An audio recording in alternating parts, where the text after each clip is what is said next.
السلام عليكم ورحمة الله وبركاته. نحمده ونصلي على رسوله الكريم. أما بعد، فأعوذ بالله من الشيطان الرجيم. بسم الله الرحمن الرحيم. فصل لربك وانحر. صدق الله العظيم.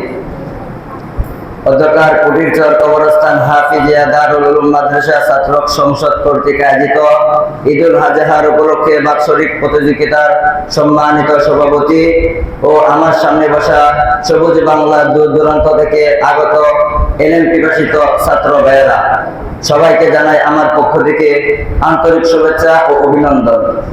ছাত্র সংসদের পক্ষ থেকে আমাকে যে বিষয় দেওয়া হয়েছে আর তা হলো কুরবানির ইতিহাস ও গুরুত্ব ফজিলত।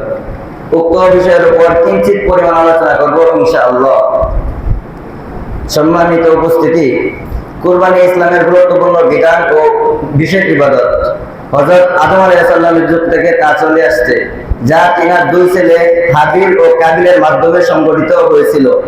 ইসলামের শরিয়াতে যে পদ্ধতি নির্দেশিত আছে তা মূলত মিল্লাতে ইব্রাহিমের বিদ্যমান ছিল। এজন্যই কুরবানিকে সুন্নতে ইব্রাহিম বলা হয়। সম্মানিত উপস্থিতি, বর্তমান আমাদের সমাজে প্রচলিত কুরবানি হযরত ইব্রাহিম আলাইহিস সালাম থেকে এসেছে, কিন্তু হযরত ইব্রাহিম আলাইহিস সালামের কুরবানির ইতিহাস বড় করুণ। তার সারাটি জীবনে ছিল মহান আল্লাহ তাআলার সান্নিধ্য ও সন্তুষ্টি লাভের জন্য নানামুখী ত্যাগ ও কুরবানি দ্বারা পরিপূর্ণ। এবং হযরত ইব্রাহিম আলাইহিস সালামের জীবনে সবচেয়ে বড় পরীক্ষা ছিল আল্লাহ তাআলার হুকুম নিজের পুত্রকে কুরবানি করা, যে পুত্রকে তিনি জীবনের একেবারে শেষ প্রান্তে এসে বার্ধক্য উপনীত হয়ে মহান আল্লাহ তাআলার দরবারে অনেক আকুতি মিনতির পরে পেয়েছিল। শেষ পর্যন্ত আল্লাহ তাআলার নির্দেশে তিনি তাকেই কুরবানি করার প্রস্তুত হলেন, যার বর্ণনা দিতে গিয়ে মহান আল্লাহ তাআলা পবিত্র কোরআনে ইরশাদ করেন, فلما بلغ معه السعي قال يا بني إني أرى في المنام أني أذبحك فانظر ماذا ترى قال يا أبت افعل ما تؤمر ستجدني إن شاء الله من الصابرين। অতঃপর যখন সে তার সাথে চলাফেরা বসে পৌঁছালো, তখন আমি তাকে বললাম, হে প্রিয় বৎস, আমি স্বপ্ন দেখেছি যে আমি তোমাকে জবাই করতেছি, অতএব তুমি দেখো তোমার কি অভিমত। সে বলল, হে আমার পিতা, আমাকে ইনশাআল্লাহ আপনি অবশ্যই ধৈর্যশীলদের অন্তর্ভুক্ত পাবেন। যেমন পিতা তেমনি পুত্র। হযরত ইসমাঈল আলাইহিস সালাম তার পিতার কথা শুনে বুঝে ফেললেন এটা মহান আল্লাহ তাআলার নির্দেশ, তাই আর তিনি দ্বিমত না করে সাথে সাথে বলে ফেললেন, হে আমার পিতা, আপনাকে যা আদেশ করা হয়েছে আপনি তাই করেন, আমাকে ইনশাআল্লাহ অবশ্যই ধৈর্যশীলদের অন্তর্ভুক্ত পাবেন। কত নমনীয় পিতার প্রস্তাব আর কত সুন্দর পুত্রের বিদায়ী উত্তর। ঐতিহাসিকগণ দেখেন যে হযরত ইসমাঈল আলাইহিস সালাম তার পিতার প্রস্তাবে শুধু রাজি হয়ে ক্ষান্ত হননি, বরং আল্লাহ তাআলার হুকুম পালনে তিনি তার পিতাকে সহযোগিতা করেছিলেন।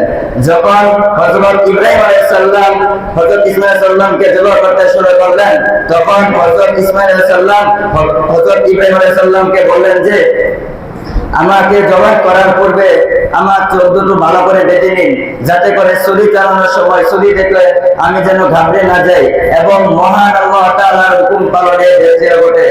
আর আমার হাত পা গুলো ভালো করে বেঁধে নিন, যাতে করে ছুরি চালানোর সময় আমার হাত পা গুলো আপনার শরীরে লেগে কোনো বেয়াদবি না হয়। আর আপনার চোখ দুটো ভালো করে বেঁধে নিন, যাতে করে ছুরি চালানোর সময় আমার দিকে তাকিয়ে আমার মহব্বত আপনার অন্তরে প্রভাব বিস্তার না করে এবং মহান আল্লাহ তাআলার হুকুম পালনে অগ্রসর করেন। এরপর যখন হযরত ইব্রাহিম আলাইহিস সালামের কলিজার টুকরা হযরত ইসমাঈল আলাইহিস সালামকে জবাই করতে প্রায় হলেন, যার বর্ণনা দিতে গিয়ে মহান আল্লাহ তাআলা পবিত্র কোরআনে বলেন, ফালাম্মা আসলামা ওয়া তাল্লাহু লিল জাবিন ওয়া নাদাইনাহু ইয়া ইব্রাহিম ক্বাদ সাদ্দাকাতা রুইয়া ইন্না কাযালিকা নাজিজিল মুহসিনিন।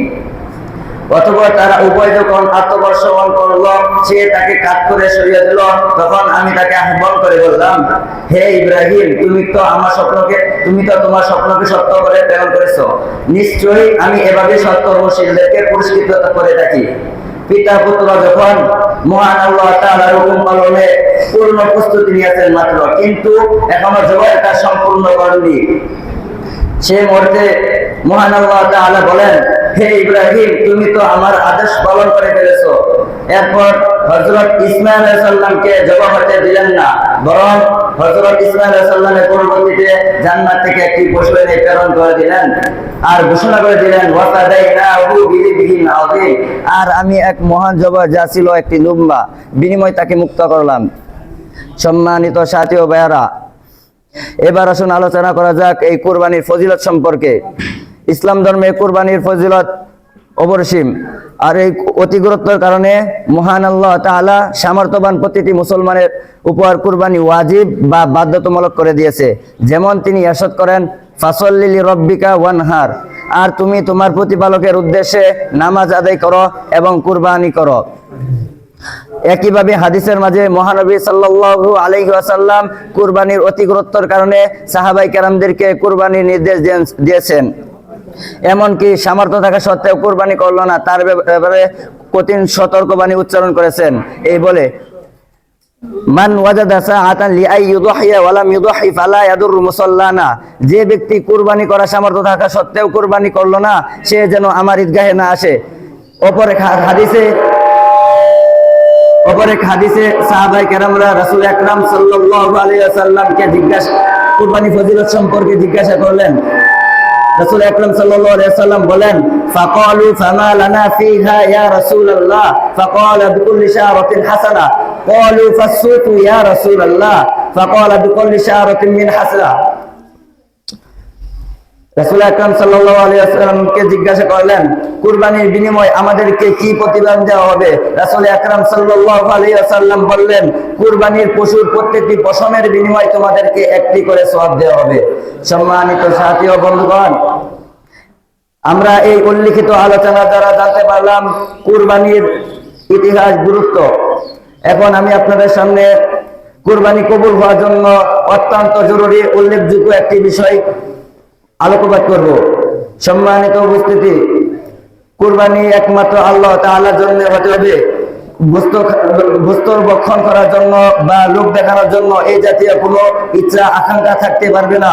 এই ধরনের উল্টা পাল্টা যদি কোনো ইচ্ছা থাকে তাহলে কুরবানি কবুল হবে না।